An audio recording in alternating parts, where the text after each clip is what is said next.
नमस्कार, बहुत स्वागत है आपका देश की बात में। मैं हूँ राजश्री आपके साथ और आज देश की बात की शुरुआत हम पड़ोसी देश चीन के साथ करेंगे। चीन की इशारों ही इशारों में दी गई धमकी का जिक्र करेंगे और भारत इसको कैसे ले ये समझने की कोशिश करेंगे। सिक्किम सीमा पर बढ़ते तनाव की, भूटान के भारत के लिए सम्मान की और इन सब के बीच भारत और चीन के बदलते संबंध की पूरी चर्चा होगी। बात करेंगे प्रधानमंत्री नरेंद्र मोदी के लिए रेड कारपेट बिछाए खड़े इजराइल की, जहां प्रधानमंत्री बेंजामिन नेतन्याहू खुद करेंगे अगवानी प्रधानमंत्री नरेंद्र मोदी की।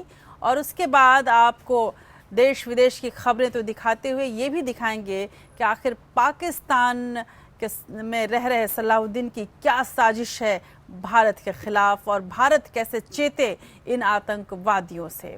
देश की बात करेंगे जहां जीएसटी को लेकर कहीं खुशी कहीं गम का माहौल अभी भी बरकरार है।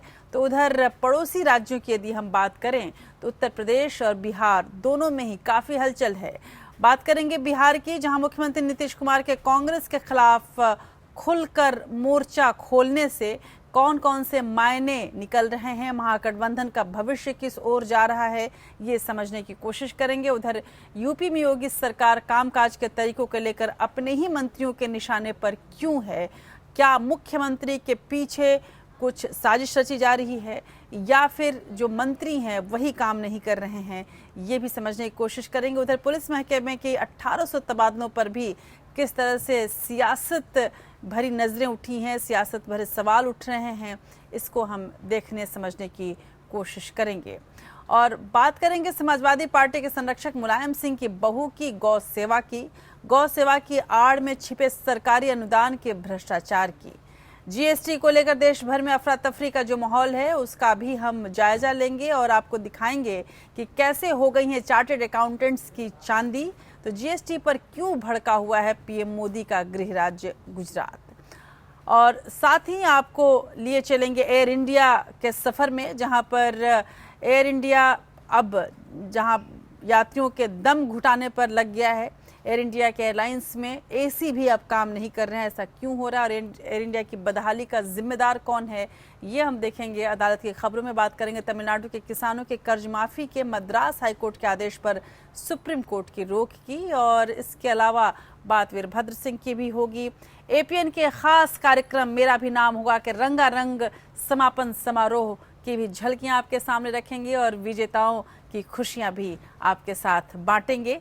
इसके अलावा बात इतिहास की होगी और सिने जगत के जानी यानी राजकुमार को आज याद करने वाले हैं हम। तो चलिए शुरू करते हैं देश की बात के इस नए सफर को।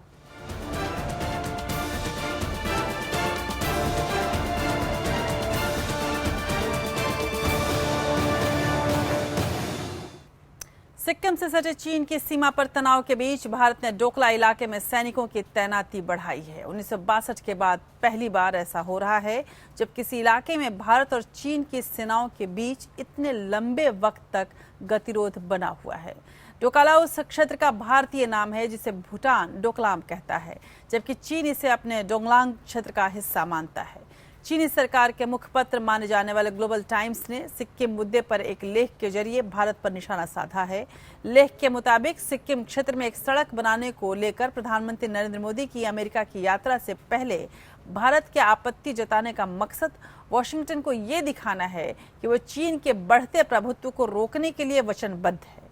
चीन ने रक्षा मंत्री अरुण जेटली के बयान पर भी प्रतिक्रिया दी है। चीन ने कहा है कि अगर भारत 1962 की जगह 2017 का भारत बन गया है तो चीन भी 1962 में रुका हुआ नहीं है, वह भी 2017 का चीन है। ऐसे में बहुत सोच समझकर भारत को बयान देना चाहिए। इस बीच चीन के थिंक टैंक्स का ये मानना है कि यदि ये सीमा का गतिरोध चीन और भारत के बीच नहीं रुका तो युद्ध की स्थिति भी पैदा हो सकती है और चीन इसके लिए पूरी तरह से तैयार है। सिक्किम बॉर्डर पर भारत और चीन के बीच तनातनी बनी हुई है। करीब 1 महीने का वक्त बीत जाने के बाद भी स्थिति तनावपूर्ण है। इस बीच चीन ने रक्षा मंत्री अरुण जेटली के बयान पर पलटवार किया है। चीन की ओर से जारी बयान में कहा गया है कि चीन भी 1962 के बाद काफी बदल गया है। ये बयान रक्षा मंत्री के उस बयान का जवाब माना जा रहा है जिसमें जेटली ने चीन की चेतावनी पर कहा था कि 1962 का भारत और 2017 का भारत अलग है। हालांकि भारत का सीधा झगड़ा चीन से नहीं है, बल्कि भूटान का रक्षा सहयोगी होने के कारण भारत को इस मामले में हस्तक्षेप करना पड़ा है। लेकिन सिक्किम सेक्टर के जिस डोंगलांग इलाके में चीन सड़क बना रहा है, वो रणनीतिक रूप से भारत के लिए बेहद महत्वपूर्ण है। भूटान भी चीन की इस चालाकी को अच्छी तरह समझता है। सिक्किम सीमा पर तनाव के बीच चीनी मीडिया और थिंक टैंक बार बार आक्रामक बयान दे रहे हैं। ग्लोबल टाइम्स की रिपोर्ट में कहा गया है कि अगर भारत और चीन के बीच विवाद को सही तरीके से नहीं निपटाया गया तो दोनों देशों के बीच युद्ध हो सकता है। चीनी अखबार ने लिखा है कि अगर भारत और चीन के बीच युद्ध होगा तो इस बात की बहुत कम संभावना है कि अमेरिका उसमें सीधे दखल देगा। 1 महीने से सिक्किम से लगी चीन सीमा पर दोनों देशों के सैनिकों में टकराव है। ये सैनिक नॉन कॉम्बेटिव मोड यानी जंग की पोजीशन में नहीं है, लेकिन एक दूसरे के सामने तैनात है। चीन सिक्किम सेक्टर के डोंगलांग में भूटान के इलाके में सड़क बना रहा है। भारत और भूटान ने इसका सख्त विरोध किया है। Bureau report, APN। यूं भारत और भूटान के नजदीकी का एक बड़ा कारण दोनों के संस्कृति और परंपराओं में एकरूपता भी है। दोनों ही देश अहिंसा का पालन करने वाले हैं और हिंसा में यकीन नहीं रखते। आर्थिक रूप से कमजोर भूटान के पास तो अपनी कोई वायुसेना और नौसेना भी नहीं है और सुरक्षा के नाम पर कोई आधिकारिक सेना भी नहीं है, बस गिनती भर के सैनिक हैं। लिहाजा उसकी सुरक्षा की पूरी जिम्मेदारी भारत के कंधों पर ही है और इस लिहाज से भूटान हमेशा भारत को अपने बड़े भाई के तौर पर देखता रहा है। भारत और चीन के बीच झगड़े की असल वजह भूटान का वो इलाका है जहां चीन सड़क का निर्माण करना चाहता है, लेकिन भूटान को उस पर ऐतराज है। रक्षा संबंध होने की वजह से भारत चीन के खिलाफ भूटान की मदद के लिए आगे आया। चीन की नीति विस्तारवादी है और उसका अपने तकरीबन सभी पड़ोसी देशों से सीमा या जमीन को लेकर विवाद है। चीन की आदत रही है कि पहले खाली इलाकों में अपने सैनिकों को भेजता है और फिर वहां कब्जा जमा लेता है। इसके बाद खुद कोई हमला करने की जगह चीन सामने वाले को हमला करने के लिए चुनौती देता है। इसी रणनीति के चलते साल 1962 में चीन से भारत का युद्ध हुआ। भारत और भूटान के बीच ऐतिहासिक और पारंपरिक रिश्ते रहे हैं। दोनों देश संस्कृति और आध्यात्म के जरिए एक दूसरे से जुड़े हैं और चीन की सबसे बड़ी यही चिंता है।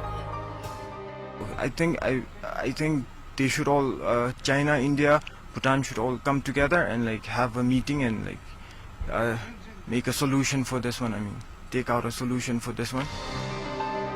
चीन रणनीतिक और कूटनीतिक रूप से महत्वपूर्ण सिक्किम सेक्टर के डोंगलांग इलाके में सड़क निर्माण पर कब्जा जमाना चाहता है ताकि उसकी पहुंच भारत के और करीब तक हो सके। वर्तमान में भूटान और चीन के बीच राजनयिक संबंध नहीं है, लेकिन दिल्ली में नियुक्त चीनी राजदूत के जरिए बात होती है।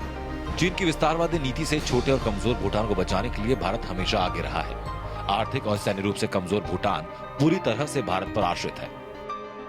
We are very happy that we are into Indo-Bhutan relationship, and India is very helpful to us. So we are really proud of India. You know, India is one of the power that we look forward to, that we seek help from, and the aid that India provides, it's very helpful into our country, in the development of our country.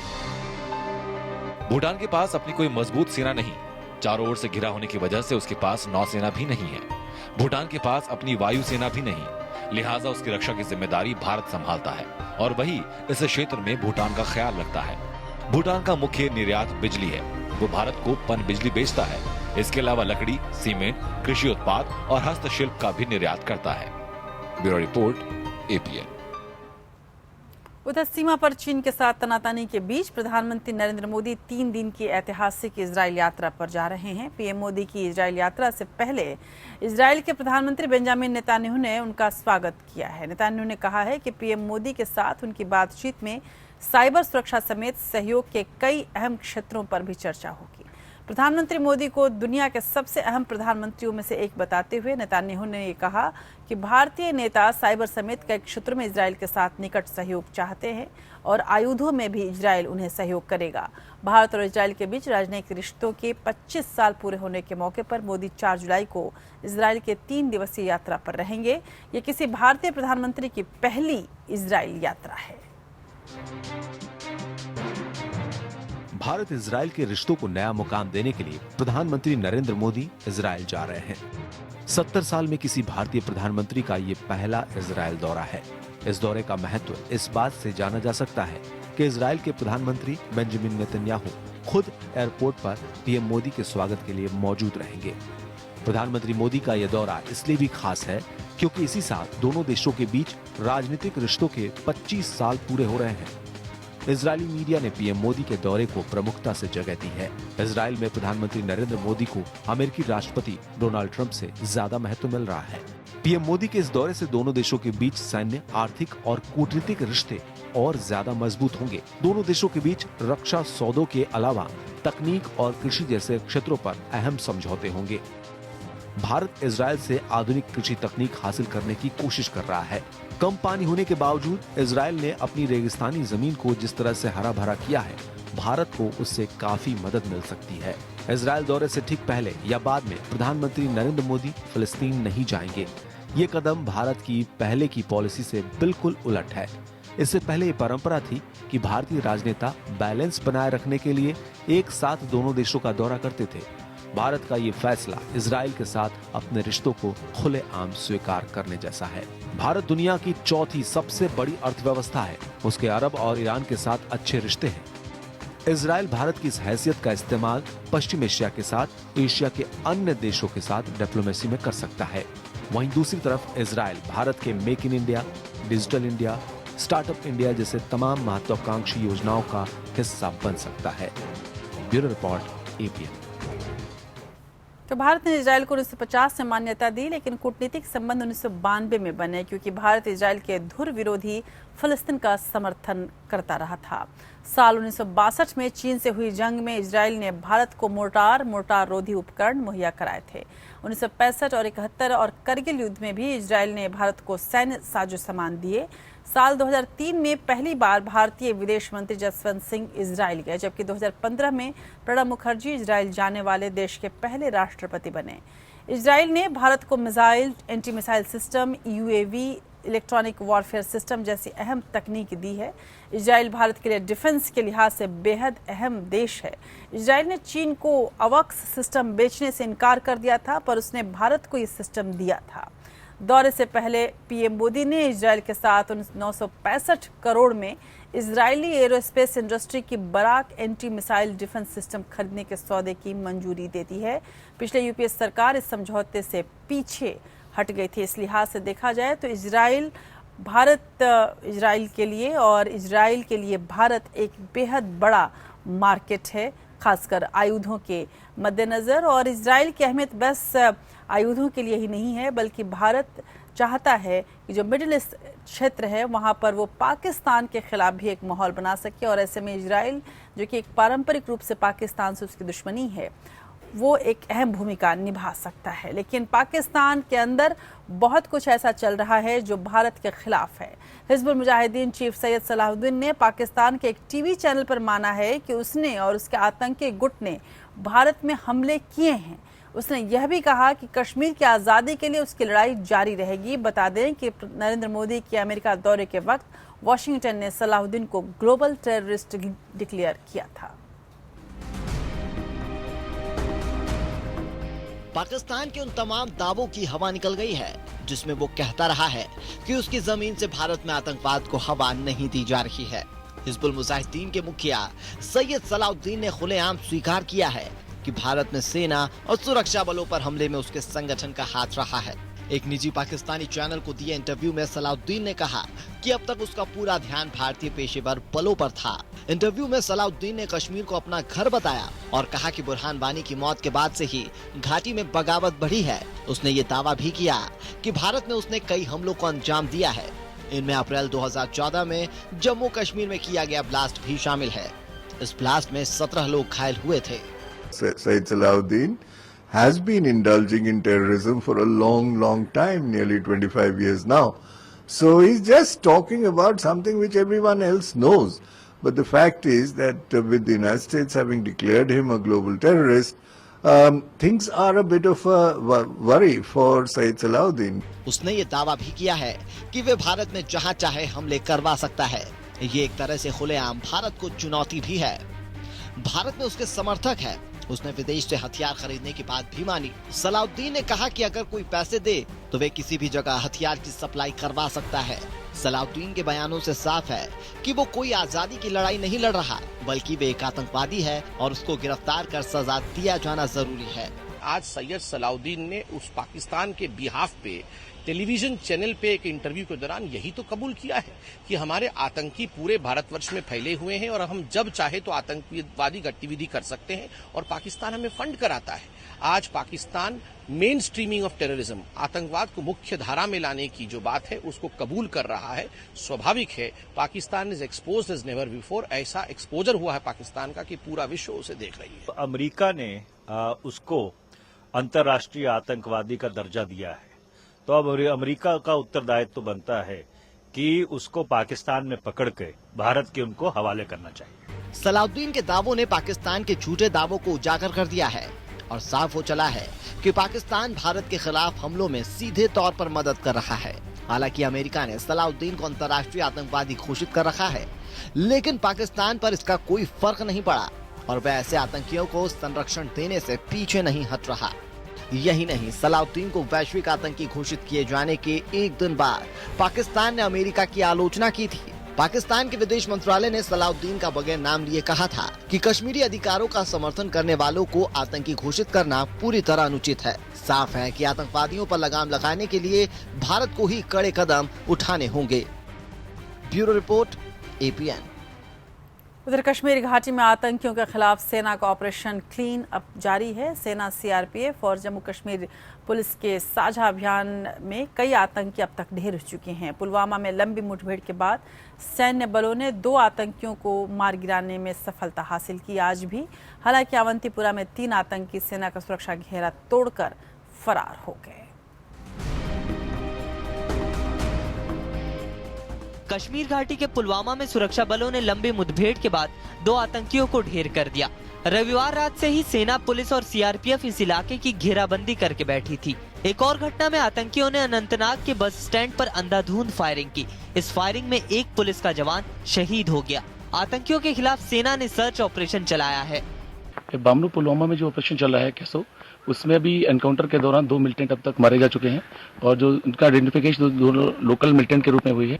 इससे पहले अवंतीपुरा में सुरक्षा बलों के घेरे में आया Hizbul commander रियाज नाइकू और उसका साथी सैफुल्ला मीर समेत 3 आतंकी अंधेरे का फायदा उठाकर फरार हो गए। पुलवामा के मालंगपुरा इलाके में सुरक्षा बलों ने इन्हें घेर लिया था, लेकिन अंधेरे का फायदा उठाकर आतंकी मौके से फरार हो गए। शनिवार को अनंतनाग जिले में सुरक्षा बलों के साथ मुठभेड़ में 2 आतंकी ढेर हो गए थे। इस ऑपरेशन में टॉप लश्कर कमांडर बशीर लश्करी को मार गिराया गया था। लश्करी SHO फिरोज डार सहित 6 पुलिसकर्मियों की हत्या का जिम्मेदार था। Bureau report, APN। और अब बात करते हैं GST की। गुड्स एवं सर्विस टैक्स यानी GST 1 जुलाई से देश भर में ये सिस्टम लागू हो गया है। लोग अभी तक इससे होने वाले फायदे और नुकसान को नहीं समझ पाए हैं, लेकिन चार्टर्ड अकाउंटेंट इसे जरूर अच्छे से समझ गए हैं और अब वो अपनी समझ का पूरा फायदा उठा रहे हैं। टैक्स के जानकारों के भाव बढ़ गए हैं और CA ने अपनी फीस में बढ़ोतरी कर दी है। देश भर में एक टैक्स का सिस्टम GST लागू हो गया है। कई लोगों को अभी तक इस सिस्टम के बारे में ज्यादा कुछ समझ नहीं आ रहा है। इस नजाकत को देखते हुए देश भर में CA और टैक्स के जानकारों ने अपनी फीस में बढ़ोतरी कर दी है। 1 जुलाई से लागू हुए GST के बाद CA ने छोटे बिजनेस के लिए अपनी फीस में 15% और बड़े बिजनेस के लिए 30% तक की बढ़ोतरी की है। ऐसा करने से बिजनेस करने वालों को काफी परेशानी का सामना करना पड़ रहा है। हालांकि ये पहले ही ICAI ने अंदाजा लगाया था कि GST को लागू होने से CA की फीस में लगभग 15,000 करोड़ रुपए तक की बढ़ोतरी आएगी। फिलहाल देश भर में लगभग 3 लाख CA हैं। वहीं इसके अलावा 1.5 लाख लोग ऐसे हैं जो टैक्स के जानकार हैं। GST आने के बाद रिटर्न्स भरने के कई तरीकों में बदलाव आया है, जो कि अभी कुछ ही लोगों के समझ में आया है। हालांकि सरकार का दावा है कि इसमें कोई परेशानी नहीं होगी, फिर भी लोग बिना किसी सलाहकार के इसे समझने में नाकाफी हैं। हाल ही में PM नरेंद्र मोदी ने भी CA के एक ग्रुप को संबोधित किया था, जिसमें उन्होंने GST लागू होने के बाद उनके योगदान के बारे में बताया था। PM मोदी ने कहा कि GST भारत की अर्थव्यवस्था में एक नई राह की शुरुआत है। चार्टर्ड अकाउंटेंट्स को देश की संसद ने पवित्र अधिकार दिया है। उन्होंने कहा कि चार्टर्ड अकाउंटेंट अर्थ जगत के ऋषि मुनि हैं, जो इस अर्थ के क्षेत्र में लोगों को मार्ग दिखाते हैं। दिशा बिष्ट के साथ ब्यूरो रिपोर्ट, APN।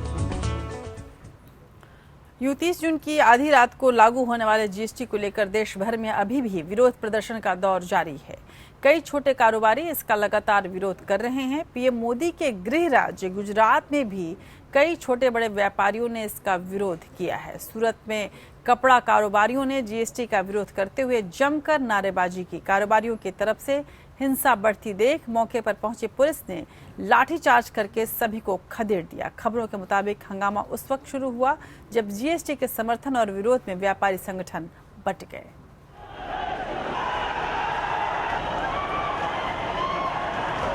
देश में 1 जुलाई से जीएसटी लागू हो गई है, लेकिन कई जगहों पर इसका विरोध अब भी जारी है।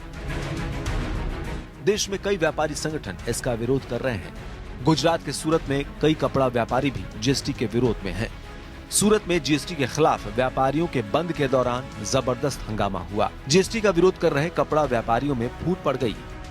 एक गुट कारोबार बंद कर जीएसटी का विरोध कर रहा है, जबकि दूसरा अब दुकानें खोलना चाहता है। इसी को लेकर दोनों गुटों में भिड़ंत हो गई। हालात को काबू में लाने के लिए पुलिस को लाठीचार्ज करना पड़ा। माना जाता है कि सूरत के कपड़ा कारोबारी पारंपरिक रूप से बीजेपी के समर्थक हैं। जीएसटी के विरोध में शुरुआत के दिनों में सभी कारोबारी एकजुट थे, लेकिन जीएसटी लागू होने के बाद विरोध कर रहे कारोबारियों में फूट पड़ गई। विरोध के चलते स्थानीय नेताओं ने कारोबारियों के साथ बैठक की थी। इस बैठक में करीब 1000 कारोबारी जीएसटी के विरोध का आंदोलन खत्म करने के लिए राजी हो गए थे, लेकिन दूसरा गुट अभी भी आंदोलन पर अड़ा हुआ है। आंकड़ों के मुताबिक देश में सिंथेटिक कपड़े के उत्पादन का 60% काम अकेले सूरत में होता है। Bureau report, APN. और अब बात करते हैं बिहार की। जेडीयू अध्यक्ष और बिहार के मुख्यमंत्री नीतीश कुमार ने कांग्रेस पर लगाए गए आरोपों पर अपनी सफाई पेश की है। पटना में आयोजित एक प्रेस कॉन्फ्रेंस में उन्होंने कहा कि विपक्ष के पास वैकल्पिक एजेंडा होना चाहिए। नीतीश ने साफ तौर पर कहा कि उन्हें विपक्ष का चेहरा बनने की कोई इच्छा नहीं है, लेकिन कांग्रेस को एक एजेंडा जरूर सेट कर लेना चाहिए। नीतीश कुमार के कांग्रेस पर इस हमले से महागठबंधन के भविष्य पर अब एक बार फिर से सवाल उठने लगे हैं। महागठबंधन में सब कुछ ठीक नहीं चल रहा। अब नीतीश कुमार ने खुलकर कांग्रेस पर हमला बोला है। उन्होंने कहा कि लगातार वो इस बात की वकालत करते रहे हैं कि विपक्षी एकता ही नहीं बल्कि वैकल्पिक एजेंडा तय होना चाहिए। हमारा एजेंडा क्या है, जनता के सामने रखना चाहिए, तभी वो प्रभावकारी होगा। सिर्फ एकता की बात करने से काम नहीं चलता। राष्ट्रीय स्तर पर सिर्फ गठबंधन बनाने से कुछ नहीं होगा। हम लगातार इस बात की वकालत करते रहे हैं, सिर्फ विपक्षी एकता नहीं बल्कि एक अल्टरनेटिव नैरेटिव भी होना चाहिए। एजेंडा तय होना चाहिए। वैकल्पिक क्या हमारा एजेंडा है, इसको लेकर हमें अपनी बात जनता के समक्ष रखनी चाहिए। अकेले सिर्फ हम एकता की बात करें या चेहरा की बात करें तो वह उतना इफेक्टिव नहीं होगा जितना इफेक्टिव एक आप अल्टरनेटिव वैकल्पिक एजेंडा के साथ चले। उन्होंने कांग्रेस पर जमकर हमला बोला और कहा कि जहां तक राष्ट्रपति चुनाव की बात है तो अलग अलग पार्टी के अलग अलग विचार होते हैं। हमारा विचार उनसे अलग था। उन्होंने कहा कि राष्ट्रपति चुनाव के मामले को इस कदर तूल दिया गया कि किसानों का मुद्दा पीछे छूट गया है। इस मुद्दे को पीछे नहीं छूटना चाहिए था। नीतीश ने स्पष्ट किया कि हमारा असल उद्देश्य वादों को लागू करना है और उन्हें प्रधानमंत्री पद की कोई लालसा नहीं है, न ही वो खुद को इसके लिए परफेक्ट मानते हैं। I am not the face of opposition for 219, neither I can be. मुझ में न वो क्षमता है न मेरे मन में वो एस्पिरेशन है। अच्छा, आज तक आप देखें जिसका नाम चलता हो कभी जाता है। नीतीश कुमार ने कांग्रेस से साफ शब्दों में कहा कि वो किसी के पिछलग्गू नहीं है। रविवार को पटना में राज्य कार्यकारिणी के सदस्यों को संबोधित करते हुए उन्होंने कहा कि कोई गलतफहमी न रहे कि वे किसी के पिछलग्गू हैं। वे सहयोगी हैं और सहयोगी की तरह रहेंगे। नीतीश कुमार ने कांग्रेस के नेताओं से साफ शब्दों में कहा कि खुशामद करना उनकी फितरत में शामिल नहीं है। अब बीजेपी और कांग्रेस नीतीश पर निशाना साध रहे हैं। एक बेमेल गठबंधन है और इस तरह की कांग्रेस पार्टी और लालू के साथ एक गठबंधन बहुत दिनों तक नहीं चल सकता है और इसलिए ये गठबंधन अपने 5 साल का कार्यकाल पूरा नहीं करेगा और शीत युद्ध चलता रहेगा। लड़ते भी रहेंगे, झगड़ते भी रहेंगे और कहेंगे all is well, all is well. पता नहीं नीतीश जी को ये गलतफहमी कैसे होगी कि कांग्रेस ने ऐसी कोई बात की है। हाँ, अलबत्ता ये बात गौर करने वाली है कि नीतीश जी ने खुद अपने ही प्रवक्ताओं को और अपने लीडरों को तंबीह की है, आगाह किया है कि वो गैर जरूरी और गैर जिम्मेदाराना बयानबाजी से गुरेज करें। नीतीश इन दिनों कांग्रेस से खफा चल रहे हैं। खासकर नीतीश की नाराजगी कांग्रेस के महासचिव गुलाम नबी आजाद के उस बयान को लेकर है कि नीतीश एक विचारधारा नहीं बल्कि कई विचारधारा के नेता हैं। आजाद का ये बयान राष्ट्रपति चुनाव को लेकर दिया गया था, लेकिन इस बयानबाजी से अब तक ये साफ हो गया है कि महागठबंधन के भविष्य पर तलवार लटकने लगी है। Bureau report, APN। अब उत्तर प्रदेश की बात कर लें। उत्तर प्रदेश में मुख्यमंत्री योगी आदित्यनाथ से मुलाकात के बाद कैबिनेट मंत्री ओम प्रकाश राजभर ने अपना धरना रद्द कर दिया। राजभर ने बताया कि उन्होंने सीएम योगी के सामने अपने 19 मांगे रखी थी, जिसमें से 17 मांगे मान ली गई हैं और 2 मांगों पर सीएम ने विचार करने को कहा है। वहीं योगी सरकार के कैबिनेट मंत्री राजेंद्र प्रताप सिंह उर्फ मोती सिंह ने एक विवादास्पद बयान दिया। उन्होंने क्षेत्र का विकास न करने वाले भाजपा और अपना दल विधायकों और सांसदों के मुंह पर कालिख पोत देने के लिए जनता से आह्वान किया। कुल मिलाकर अब योगी मंत्रिमंडल के मंत्री ही अपनी सरकार के सुशासन के दावे की पोल खोलने में जुट गए हैं।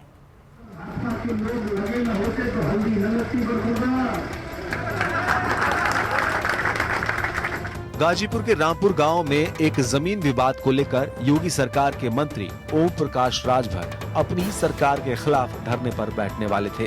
उनका कहना था कि अतिक्रमण हटाने के नाम पर डीएम लोगों को तंग कर रहे हैं। बहरहाल सीएम योगी उन्हें मनाने में कामयाब हो गए। राजभर सुहेल देव भारतीय समाज पार्टी के नेता हैं। एसपी ने 8 सीटों पर चुनाव लड़कर 4 सीटें जीती थी। इसी वजह से एसपी के मुखिया राजभर को पिछड़ा वर्ग कल्याण मंत्री और दिव्यांग मंत्रालय दिया गया है। सीएम योगी से मुलाकात के बाद राजभर का कहना है कि मुख्यमंत्री योगी ने उनकी 19 मांगों में से 17 मांगे मान ली है। हम सरकार के साथ पहले भी हैं, आज भी हैं और कल हमारा जो धरना होना है वो धरना हम स्थगित करते हैं। हम कोई माफिया नहीं है खनन के, हम टेंडर के लिए नहीं लड़ते हैं। हम जो गरीब, कमजोर, लाचार, मजलूम लोग हैं उनकी लड़ाई लड़ते हैं। तो उन समस्या वहाँ जिले के कुछ अधिकारी थे जो ये बात को नहीं मानते थे, तो उनको मनवा दिया है माननीय मुख्यमंत्री जी ने। राजभर को शिकायत नौकरशाहों से है, जबकि योगी सरकार के गठन के बाद नौकरशाहों के ताबड़तोड़ तबादले किए गए और सरकार ने अपनी पसंद के अफसरों को अपनी पसंद की जगह पर तैनात कर दिया। ये वही राजभर है जिन्होंने कहा था कि अगर उनके कार्यकर्ता गलत काम की पैरवी करें तो उनको लाठी से पीटा जाना चाहिए। लेकिन जब रामपुर गांव में अतिक्रमण हटाने सरकारी अमला पहुंचता है तो धरने पर बैठने की ये धमकी देते हैं।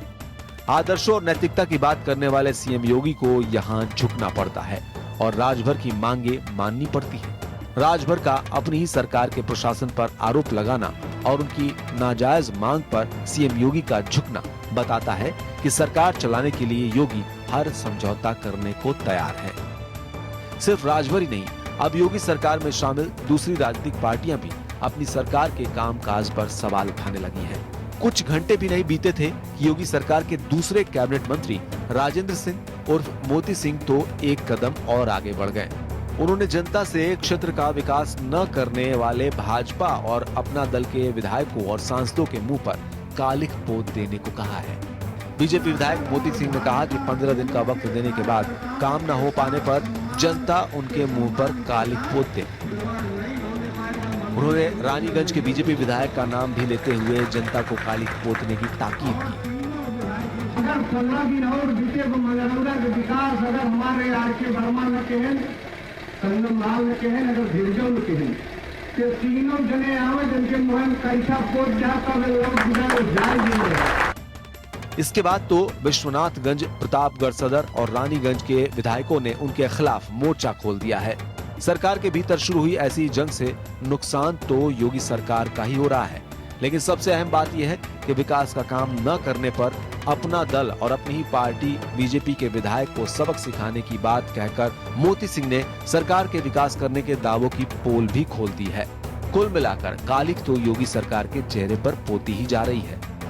हर दिन बढ़ती वारदात की रोकथाम में नाकामी से भी सीएम योगी की गुरु गंभीर आवाज में अपराधियों को चेतावनी भी बेमानी लगने लगी है। Bureau report, APN।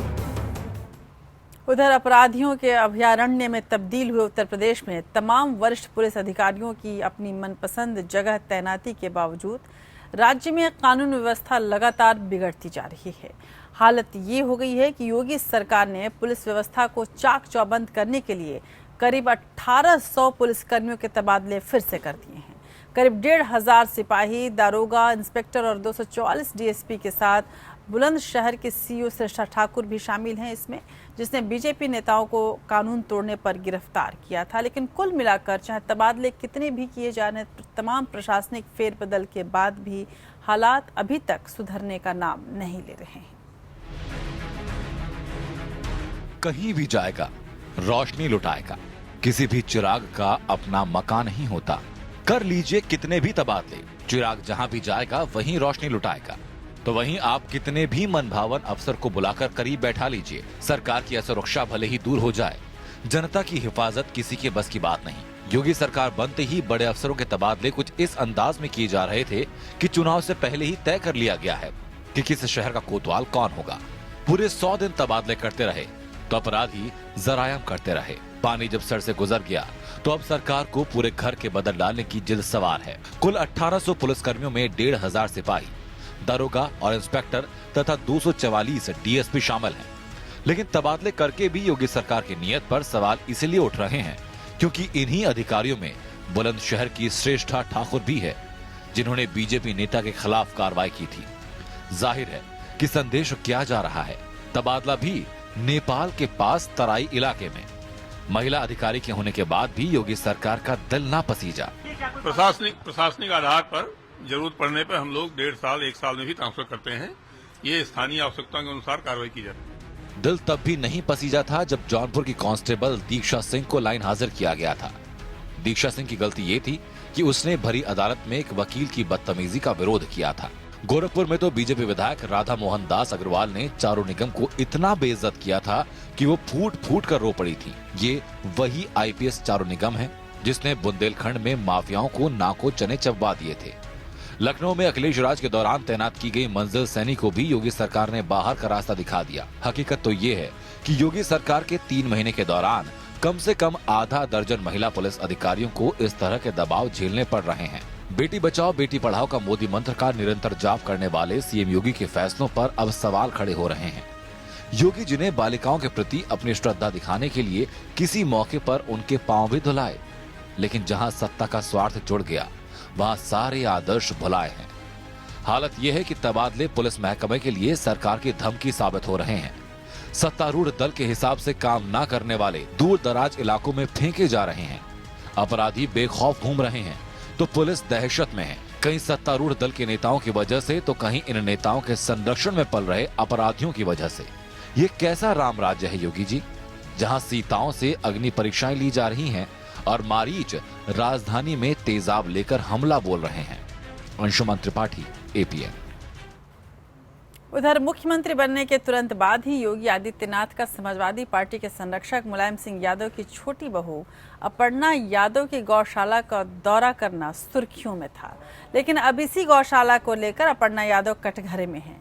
सूचना के अधिकार के तहत निकली जानकारी के मुताबिक गौ सेवा के नाम पर उत्तर प्रदेश सरकार से मिलने वाले कुल मदद का 86% से ज्यादा इसी गौशाला की झोली में गया था। और होता भी क्यों नहीं, क्योंकि अपर्णा यादव के जेठ अखिलेश यादव ही सूबे के मुख्यमंत्री थे। जाहिर सी बात है कि इस विवाद के उठने के बाद अपर्णा यादव की सफाई आनी थी। अपर्णा यादव ने सफाई देते हुए कहा कि जो गौ की सेवा करेगा फल तो उसे ही मिलेगा।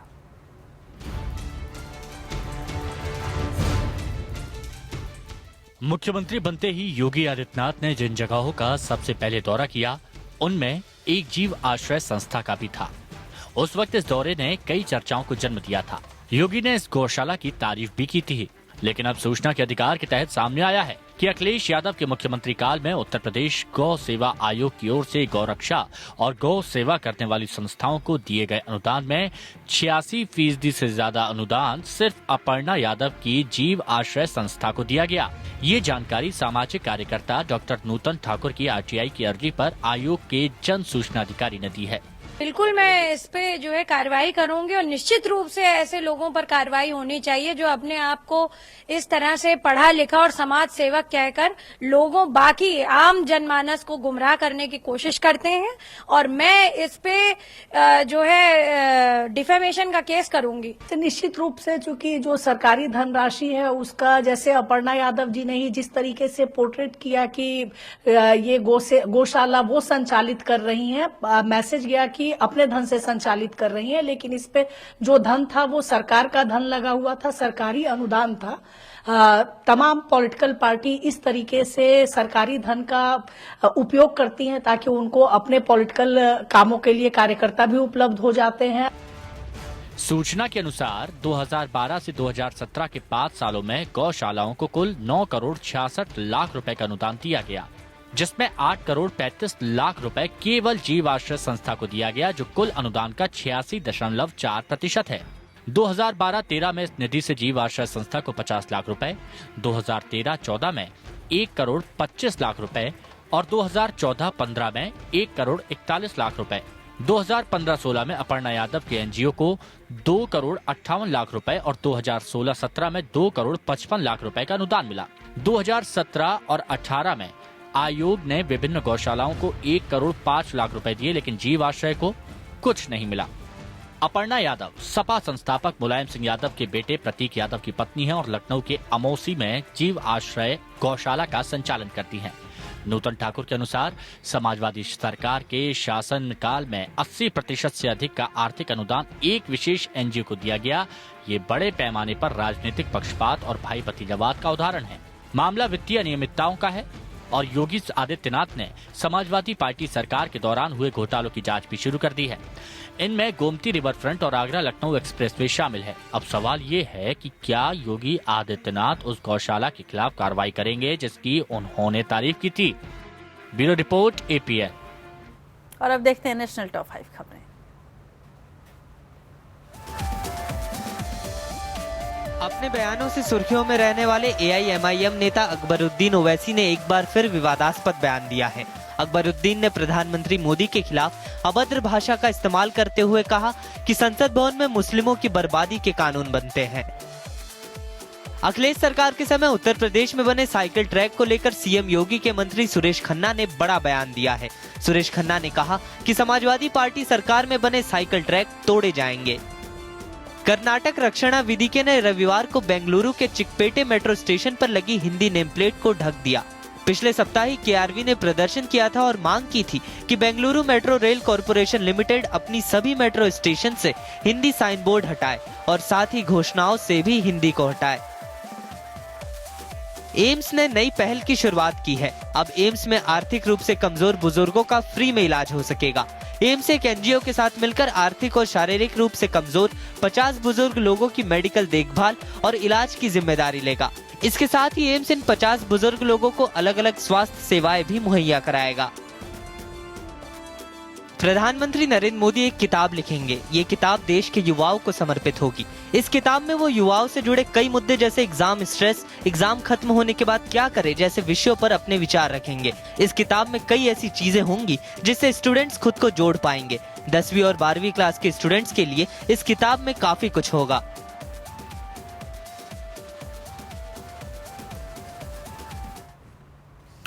सरकार ने घाटे से उबारने के लिए एयर इंडिया के विनिवेश का फैसला तो किया है। ये फैसला क्यों किया गया, इसकी एक और वजह अब सामने आई है। पश्चिम बंगाल के बागडोगरा से नई दिल्ली जा रही एयर इंडिया की फ्लाइट का AC बंद हो जाने से विमान में सवार तमाम यात्रियों को सांस लेने में तकलीफ होने लगी। मामला तब और बढ़ गया जब पता चला कि ऑक्सीजन किट भी काम नहीं कर रहा है। तो ये आलम है एयर इंडिया के अंदर मची बदहाली का और शायद इसी वजह से सरकार ने अब ये फैसला किया है कि इसका विनिवेश करके इसे किसी तरह से बचा लिया जाए। बड़े घाटे की मार झेल रही एयर इंडिया की परेशानियां खत्म नहीं हो रही हैं। एयर इंडिया की एक फ्लाइट में उस वक्त यात्रियों की हालत खराब हो गई जब उड़ान के बाद एयर कंडीशन ने काम करना बंद कर दिया। इतना ही नहीं, इसके साथ ही ऑक्सीजन किट के भी बंद होने की शिकायतें सामने आई। फ्लाइट में हुई इस गड़बड़ी के चलते यात्रियों के पसीने छूट गए और कई लोगों को सांस लेने में काफी दिक्कतें हुई। पश्चिम बंगाल के बागडोगरा से नई दिल्ली जा रही एयर इंडिया की फ्लाइट संख्या AI-880 में कुल 168 यात्री सवार थे, लेकिन उड़ान के 20 मिनट बाद ही एसी और ऑक्सीजन किट ने काम करना बंद कर दिया। यात्रियों ने कैबिन क्रू से इस बात की शिकायत की, लेकिन एसी चालू न होने से गर्मी से परेशान यात्री मैगजीन और न्यूज़पेपर से खुद को हवा करने लगे। कुछ यात्रियों ने इस घटना का वीडियो बनाकर सोशल मीडिया पर अपलोड कर दिया। घटना का वीडियो सामने आने के बाद एयर इंडिया ने तकनीकी खराबी का हवाला देते हुए जांच की बात कही। एयर इंडिया को कर्ज से उबारने और उसकी खस्ताहाल हालत को ठीक करने के लिए सरकार ने उसके निजीकरण का फैसला किया है, लेकिन इस घटना के बाद एयर इंडिया की एक बार फिर जमकर किरकिरी हो रही है। Bureau report, APN। Supreme court ने मद्रास हाई कोर्ट के उस आदेश पर अंतरिम रोक लगा दी है जिसमें हाई कोर्ट ने राज्यों के सभी किसानों के कर्ज माफी का आदेश दिया था। हाई कोर्ट के फैसले के खिलाफ तमिलनाडु सरकार ने सुप्रीम कोर्ट में अपील की थी। हाई कोर्ट के इस आदेश से तमिलनाडु सरकार के खजाने पर 1980 करोड़ रुपए का बोझ पड़ रहा था। इससे पहले पिछले साल किसानों की कर्ज माफी से सरकारी खजाने पर हजारों करोड़ का बोझ पड़ चुका है।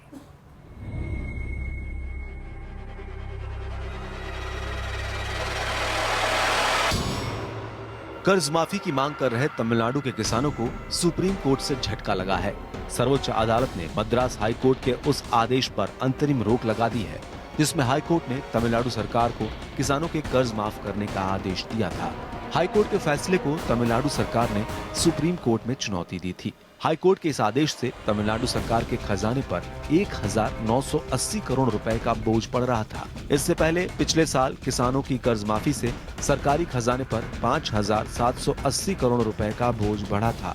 मद्रास हाई कोर्ट ने नोटिफिकेशन को रद्द करते हुए राज्य सरकार को आदेश दिया था कि कोऑपरेटिव बैंक से किसानों ने जो कर्ज लिए हैं उन्हें माफ किया जाए। इससे पहले तमिलनाडु सरकार ने नोटिफिकेशन जारी कर सिर्फ उन किसानों का कर्ज माफ किया था जिनके पास 5 एकड़ तक जमीन थी।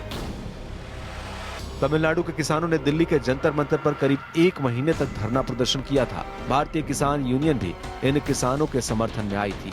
जंतर मंतर पर किसानों के समर्थन में कई नेता और दक्षिण भारतीय सिनेमा के सितारे भी पहुंचे थे।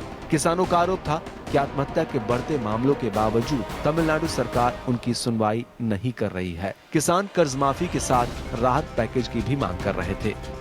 Bureau report, APN। तो दिल्ली हाई कोर्ट में हिमाचल प्रदेश के मुख्यमंत्री वीरभद्र सिंह को राहत नहीं मिली है। दिल्ली हाई कोर्ट ने मुख्यमंत्री वीरभद्र सिंह की उस याचिका को खारिज कर दिया जिसमें उनके खिलाफ प्रवर्तन निदेशालय यानी ED की ओर से दर्ज किए गए मनी लॉन्ड्रिंग मामले को खारिज करने की मांग की गई थी। ED ने ये मामला PMLA के तहत दर्ज किया है। न्यायमूर्ति RK गौबा ने मुख्यमंत्री वीरभद्र सिंह, उनके बेटे विक्रमादित्य सिंह और 2 अन्य की याचिका को ये कहते हुए खारिज कर दिया कि संभावित गिरफ्तारी और जब्ती के खिलाफ याचिका को अनुमति नहीं दी जा सकती। ED ने सितंबर 2015 में वीरभद्र सिंह समेत अन्य पर PMLA के तहत मामला दर्ज किया था। ED ने CBI की एक आपराधिक शिकायत के संज्ञान में आने पर इस मामले को दर्ज किया। CBI ने 31 मार्च को आरोप पत्र दाखिल किया था जब उच्च न्यायालय ने वीरभद्र सिंह और उनकी पत्नी पर बेहिसाब संपत्ति मामले में FIR रद्द करने से इनकार कर दिया था। वीरभद्र सिंह ने दावा किया था कि FIR दर्ज करना बदले की राजनीति का नतीजा है।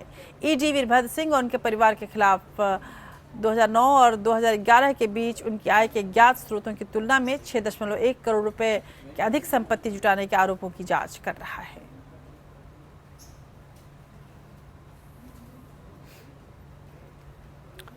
मॉनसून की रफ्तार जून महीने के बीच में धीमी पड़ गई थी। बावजूद इसके मॉनसून ने वक्त पर दिल्ली NCR समेत देश के कई राज्यों में दस्तक दे दिया है।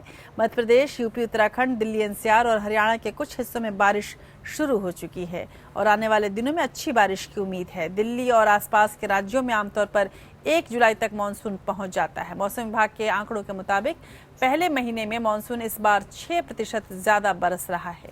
आमतौर पर देश भर में पहले महीने में 180.7 मिलीमीटर की बारिश होती है, लेकिन इस बार 10 मिलीमीटर ज्यादा पानी बरसा है। पंजाब देश का इकलौता राज्य है जहां अब तक मानसून ने दस्तक नहीं दी है और ये चिंता का विषय हो रहा है। मानसून के नॉर्थ वेस्ट राजस्थान, पंजाब, हरियाणा के कुछ हिस्सों, हिमाचल और जम्मू कश्मीर पहुंचने में थोड़ी देर होगी। अनुमान है कि इन इलाकों में 15 जुलाई तक मानसून पूरी तरह से सक्रिय हो जाएगा।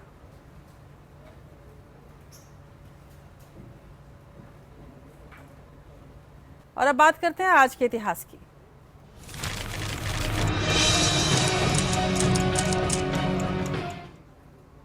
3 जून 1879 में 1857 के स्वतंत्रता संग्राम के प्रमुख स्वतंत्रता सेनानी वसुदेव बलवंत फड़के को अंग्रेजों ने गिरफ्तार किया था और 3 जून 1886 में न्यूयॉर्क ट्रिब्यून में छपाई मशीन का इस्तेमाल करने वाला पहला अखबार बना था।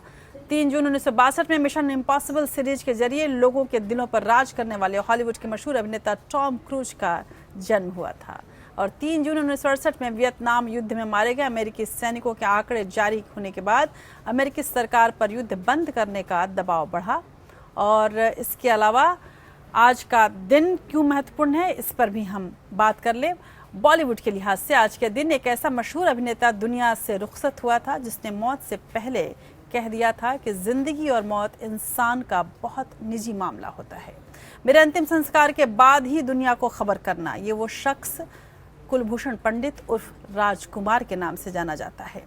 राजकुमार वही अभिनेता हैं जिनके बोले कई संवाद आज की पीढ़ी को भी याद हैं, चाहे वो फिल्म वक्त में बोला उनका मशहूर डायलॉग हो कि चिनाय सेठ जिनके घर शीशे के हों वो दूसरों के घरों पर पत्थर नहीं फेंका करते, या फिर फिल्म पाकीजा में उनका मशहूर संवाद आपके पाँव देखे बहुत हसीन हैं, इन्हें ज़मीन पर मत उतारिएगा, मैले हो जाएंगे।